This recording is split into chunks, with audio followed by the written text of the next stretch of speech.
वर्ण भाषा की सबसे छोटी इकाई जिसके और टुकड़े नहीं हो सकते उसको वर्ण कहते हैं। जैसे अ, क, च, प, म, यह सब क्या है? वर्ण है।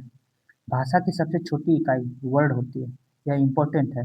भाषा की सबसे छोटी इकाई वर्ड होती है। पूछता है सवाल। भाषा की सबसे छोटी लिखित इकाई वो भी वर्ड होती है। भाषा की सबसे छोटी मौखिक इकाई, मौखिक का मतलब बोलकर व्यक्त की जाने वाला ध्वनि है। अर्थ के आधार पर सबसे छोटी इकाई शब्द है। जैसे वर्णों से हम शब्द बनाते हैं जिसका अर्थ निकलता है। जैसे क ल म कलम एक शब्द बना, तो अर्थ के आधार पर बना, तो सबसे छोटी इकाई शब्द है। भावार्थ के आधार पर सबसे छोटी इकाई वाक्य होती है। कोई वाक्य बोलते हैं और उसका अर्थ निकलता है तो सबसे छोटी इकाई वाक्य हो जाती है भावार्थ के आधार पर। अब इसके बाद वर्णमाला। वर्णों वर्णों का व्यवस्थित समूह वर्णमाला कहलाता है।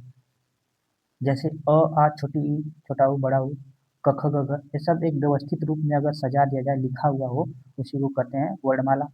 अब वर्णमाला में आता क्या है? स्वर अ आ छोटी ई बड़ी ई छोटा ऊ री ए ऐ ओ औ अं अ, ये सब क्या है?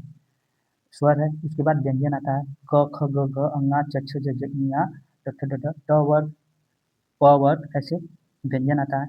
इसके बाद आता है अयोग वा। अयोग वा, अयोग का मतलब होता है जुड़ा हुआ नहीं, और वाह का मतलब होता है वहन करने वाला। तो ऐसा शब्द है अयोग वा जो न तो स्वर होता है न तो व्यंजन होता है, सिर्फ यह उच्चारण करने में सहायक होता है। जैसे उच्चारण करने से इसका अर्थ भी बदल देता है। अयोग वा, वह जुड़ा हुआ न हो लेकिन वहन करने वाला हो। उत्क्षिप्त, उत्क्षिप्त, उत मतलब ऊपर और क्षिप्त मतलब फेंका हुआ, ऊपर उछला हुआ। र और ढ को कहते हैं उत्क्षिप्त।